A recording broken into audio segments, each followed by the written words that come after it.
कोल्हापूरच्या लक्ष्मीला जाता आलं नाही तर जाऊ नका, तुळजापूरच्या तुळजाभवानीला जाता आलं नाही तर जाऊ नका, माहूरगडच्या रेणुकाईला जाता आलं नाही तर जाऊ नका, सप्तशृंगी माता ही अर्धपीठ आहे, जाता आलं तर जावं, नाही गेलात तरी चालेल.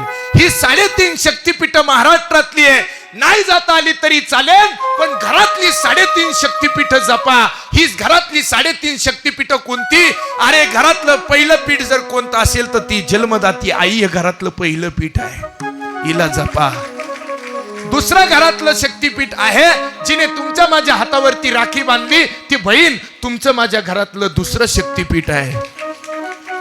तिसरं शक्तिपीठ आहे जिने भावाचा, नावाचा, गावाचा सगळ्याचा त्याग केला आणि ती तुमच्या माझ्या दारात आली ना, ती पत्नी सप्तपदी चालून सगळ्याचा त्याग करून आली. हे तिसरं पीठ आहे, हे तिसरं पीठ आहे. आणि अर्धपीठ आहे ना, भाग्यवान आहे तुम्ही मुलगी जन्माला आली.